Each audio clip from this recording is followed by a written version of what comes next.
right, we back. My expert opinion. Tonight's episode is gonna be a special one. You know, in hip hop, I feel like the gang culture has been promoted. It's been intertwined, and in New York City, a city that wasn't familiar with Crips and Bloods, that was a West Coast thing. I have someone here who can explain the origination of the Blood Nation in New York City and kind of tell us where it started and where he sees it going now.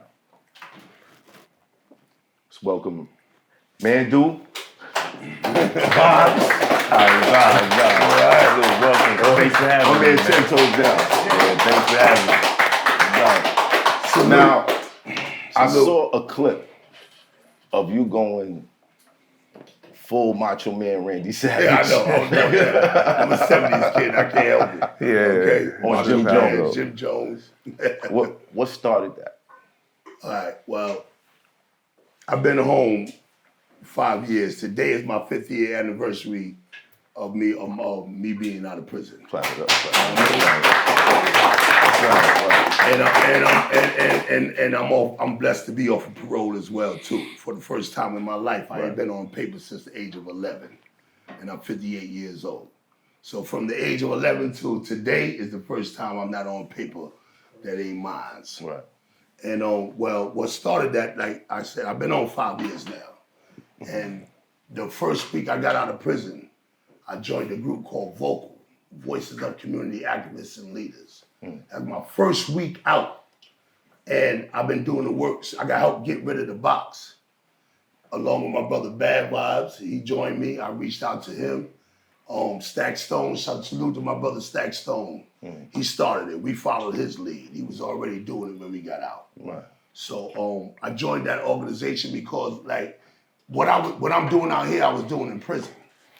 All of what I'm out here reaching and preaching and teaching is what I was doing in them yards for 30 plus years, and because I'm Panther raised. So from what what I know I contributed, and brothers like Badvibez and many other brothers that's from the first generation, we know what we contributed, we know what we started it for. Right. It's not just me. I couldn't start it by myself. Right. I helped spread it, but I'm definitely with day one. So I helped put pen to paper with that too. I came up with the ideology, like which direction we're gonna go in with this. So we all know who George and Jonathan Jackson is. So that's why New York Damu don't look like West Coast Damu, because we're not a street gang. We're a prison revolutionary. Right. And we're not a gang, period. We're prison revolutionaries. The media labeled us as gangs. The prison administration labeled us as a gang. And if we was to be honest too, we took on the attributes of it too, of a gang. That's what we here to eradicate now, put it back in its proper perspective. Not originally. That came later on down the line. Right. Originally, it was all revolutionary. Because we was in there fighting ERU, we was in there fighting Netta and Latin King COs. Because they used to line us up, when we was less than 100. And when we was, way when we was less than 100. Yeah, it was less than 100. Almost 200 That's people. what I was about to say, and not to interrupt you, but once we lost track of the numbers, like far as the numbers where we at, we lost the whole spirit of the movement. That's when it took on the atrocities of a street gang, and it actually placed itself in that for a long time. Right. So what was it about Jim Jones that made you say, well, I want to fight you? It was because I know how he got that flag. It was through my family that he got that flag. My brother is the one I brought in and gave him position to be able to bring other people in. But under the premise of revolution. Because my little brother is also born in the same house that I'm born in.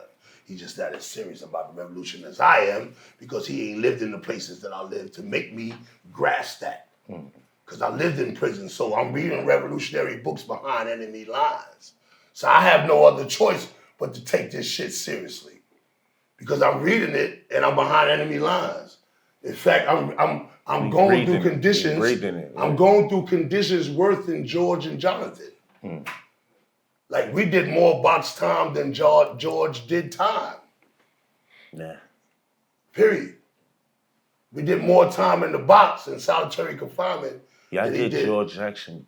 Than he Yeah, did, in but the he was box, our inspiration facility. for us to do what we were doing inside them prison yards, in the prison cells, in the prison companies, in the prisons. Period. Right. So my response to when I see Jim about the with the homie Hogan's 4/5 with the drop your flag.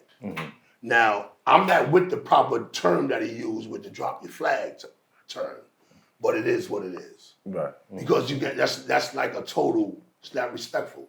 A lot of us died and fried for that shit, with good intentions.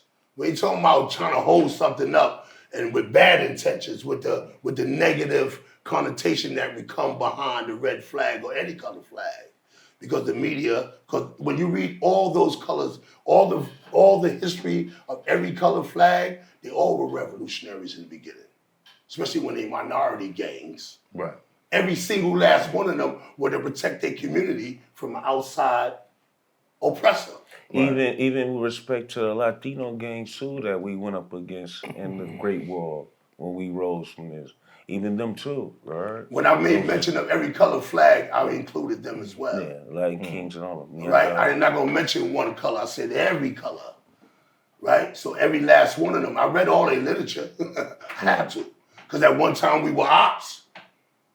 And a lot of them we done popped on each other and took each other literature.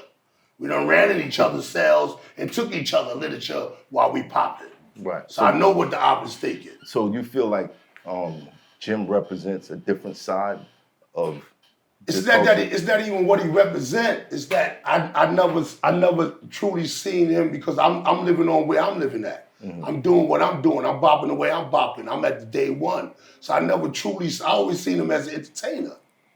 Always seen him as a celebrity. That's what he was as an entertainer. That's all I seen him as. I wasn't mad with him. I wasn't mad with him when he stayed in his entertainment celebrity lane. But the moment you because the influence that you have, the moment you say something that the real street people, the real guys that's in the street trying to save lives and keep people out the cells and hell, now you're gonna say something that's gonna affect my work. Because I truly believe in saving these people. I truly don't want these little young brothers inside these cells. Right. I truly don't want them out here killing each other neither.